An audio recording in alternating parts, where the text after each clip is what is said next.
Have you ever stopped to consider that the spiritual struggle you are currently facing might not be as random as it feels? We often treat our recurring weaknesses as personal flaws or simple lapses in judgment. But what if there is a deeper strategy at play? Imagine for a second that the one specific area where you feel the most vulnerable is the exact point where an enemy has decided to stake his claim. This isn't just about a bad habit or a momentary temptation. It is about a battle for control over your destiny. If you feel like you are being singled out, it might be because you are. If you are someone who feels chosen or called to a higher purpose, then this message is reaching you at the perfect moment. There is a specific reason why you find yourself returning to the same mistake or the same hidden struggle, even after you've promised yourself and God that you were done with it for good. It's that one secret you keep locked away, the one that makes you feel like a hypocrite when you stand in the light. It drains your energy and makes you feel like an imposter when you try to pray. But I want you to know right now, you aren't failing, you are being targeted. The strategy of targeted warfare, you need to understand that spiritual opposition is rarely a scattered or aimless attack. An intelligent enemy does not waste resources attacking areas where you are already strong or indifferent. Instead, he studies your life with calculated precision, looking for the one strategic place where pressure will produce the most guilt and the most silence. This is why certain struggles feel so much heavier than others. They aren't just about your behavior. They are designed to attack your very identity and create a lingering sense of distance between you and your Creator. When you realize that your struggle is actually targeted warfare, the shame begins to lose its grip. You are not broken in a way that can't be fixed, and you aren't exceptionally weak. You are simply dealing with a focused attempt to keep you from realizing your full potential. Today, we are pulling back the curtain on this plan. By exposing the strategy, we take away its power. This isn't about condemning you for where you've been. It's about equipping you for where you are going. Stay with me, because the reason behind this specific attack is about to become clear. A declaration of being found before we dive deeper into the mechanics of this spiritual battle.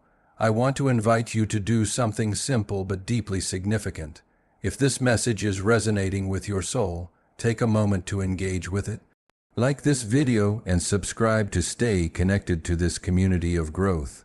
I also want you to comment the number 99 down below. This isn't just a random number.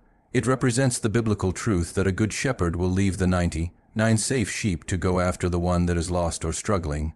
By typing that number, you are making a declaration that you are the one being found today. You are acknowledging that you are no longer overlooked or abandoned in your struggle. This is a sign that the heavens are moving on your behalf to bring you back into the fold of clarity and strength. It is a way to anchor your mind in the truth before we explore how certain sins carry a specific spiritual weight. Understanding the why behind your fatigue is the first step toward reclaiming the ground you feel you've lost. The weight of strategic struggles, it is a spiritual reality that not all failures are treated equally in the unseen realm. Some mistakes are like passing clouds. They bother you for a moment and then drift away. But then there are the strategic struggles. These are the ones that circle back with haunting precision, usually striking when you are at your lowest, tired, lonely, or stressed. They don't just affect what you do, they affect how you see yourself. This timing isn't a coincidence. It's a calculation based on your emotional patterns and your spiritual responses. A strategic sin is defined by the internal aftermath it creates.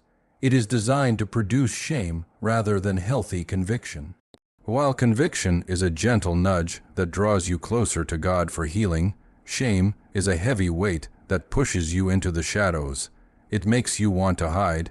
It makes you feel like you need to fix yourself before you can even think about speaking to God again. This internal wall is the enemy's primary objective. If he can make you stop talking to God, he has already won the most important part of the battle. Interrupting your spiritual access, the enemy of your soul isn't necessarily trying to destroy your faith entirely. He is much more interested in interrupting your access to the source of your power. He doesn't need to shut every door in your life if he can just keep one door cracked open, the door of a hidden habit or a recurring guilt. That one open door becomes a point of leverage. It's where the whispers of accusation come from, telling you that you don't deserve to be heard or that your prayers are hitting a ceiling. The longer that cycle of guilt continues, the more normal it starts to feel. You might even start to believe that this struggle is just a permanent part of your personality. But the truth is that this door is being guarded so heavily because of what lies on the other side of your freedom. There is a version of you that is waiting to be activated, a version that is bold, clear, headed, and incredibly dangerous to the kingdom of darkness. You aren't being held back because of your past. You're being held back because of your future. Moving beyond moral failure, many people completely misunderstand the nature of the spiritual war they are in. They think the enemy is obsessed with their moral failures and stands around cheering every time they trip. But the truth is far more subtle. The enemy doesn't care about the fall as much as he cares about what you do after you fall. He is listening to the conversation you have with yourself in the minutes and hours following a mistake. He is watching to see if you will run toward the Father or retreat into isolation. His real goal is your silence. He wants a silent prayer life, a silent testimony, and a silent heart. He knows that an imperfect believer who stays in constant contact with God is still a massive threat. Therefore, his strategy is to use guilt as a script that speaks for you. It tells you to wait, to clean up, and to prove your worthiness through effort. But while you are busy trying to earn your way back into God's good graces, time is passing, and your spiritual momentum is stalling. Defining identity vs. behavior shame is a master of linguistics. It tries to change the language of your soul from "I did something wrong" to "I am something wrong." When your identity is under attack, everything feels unsafe, including the presence of God. You might find yourself shortening your prayers or avoiding stillness altogether because being still feels like being exposed. The enemy doesn't have to block the gates of heaven to stop you. He just has to make the process of approaching those gates feel unbearable for you. However, there is a profound secret that hell doesn't want you to realize. Repentance is the ultimate disruptor. While the enemy fears a perfect person who doesn't exist, what he truly dreads is a repentant person who refuses to stay down. Repentance keeps the lines of communication open and restores intimacy instantly.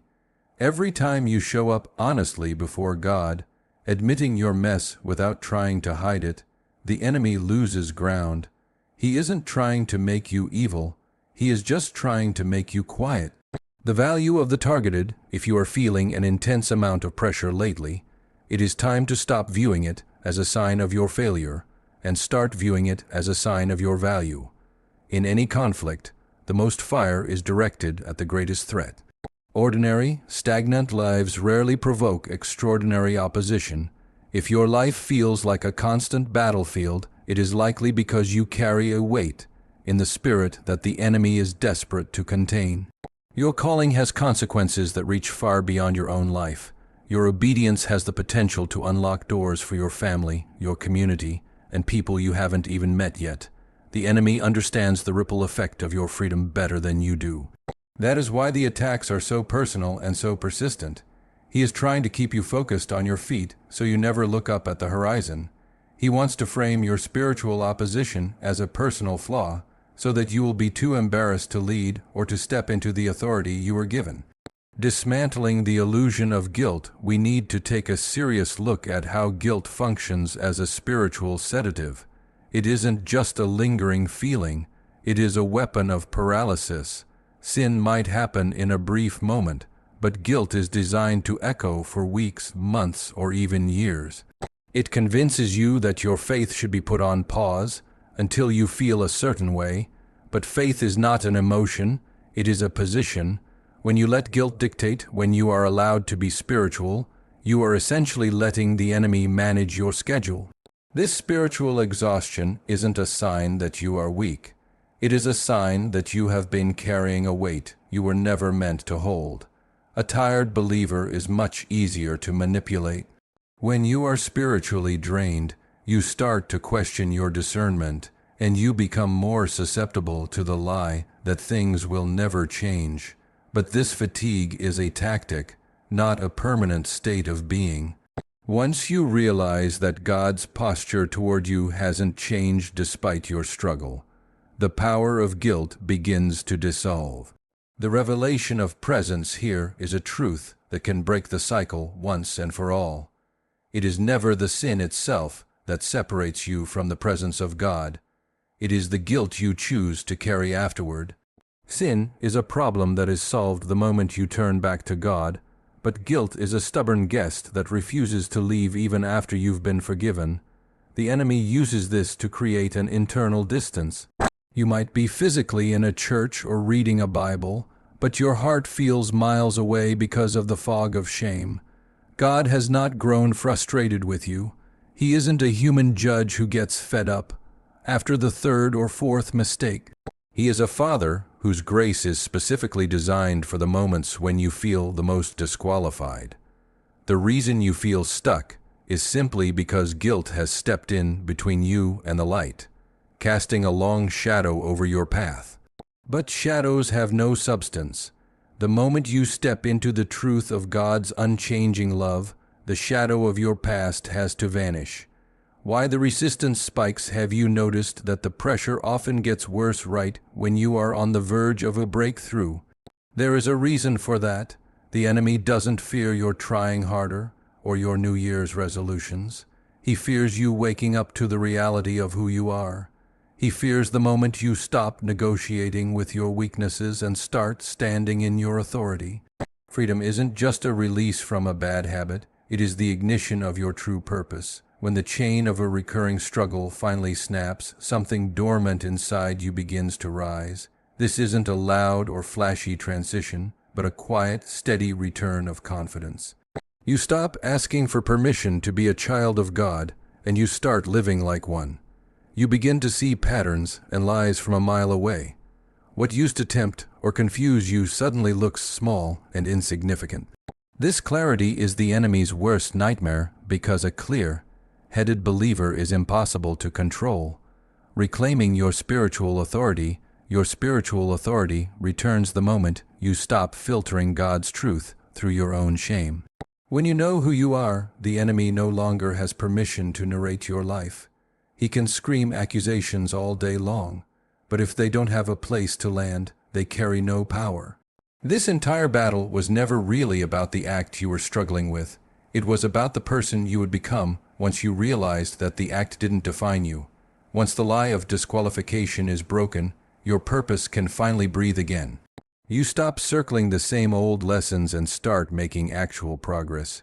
You move from a state of survival to a state of building. A free chosen one doesn't just enjoy their own freedom, they become a catalyst for the freedom of others. You are being prepared to lead people out of the very same woods you are currently walking through. That is why the guard on your life has been so intense. You are a jailbreaker in the making. A new moment of clarity. This is the moment where everything starts to lock into place. Everything you have experienced, the pressure, the exhaustion, the silent battles, wasn't proof that you were failing. It was proof that there is something in you that the darkness is terrified of. You were marked for a specific purpose long before you ever encountered these struggles. The enemy tried to write a story for you using the ink of guilt, but he doesn't hold the pen. Grace is the author of your story, and grace says you are finished with that old cycle. You aren't late to your calling, and you aren't behind some imaginary schedule. You are standing at the exact threshold of a new way of living. From this point forward, you don't move as someone trying to prove they are good enough. You move as someone who knows they are already accepted. You don't pray out of a sense of fear or obligation. You pray from a position of authority and alignment. The cycle ends today because you have finally seen the strategy for what it is. Sealing the victory, I want you to seal this realization with a bold declaration of intent. This isn't for me, and it isn't for an algorithm. It is for your own spirit to hear and for the unseen realm to acknowledge. I want you to comment these words: I am free and I know who I am.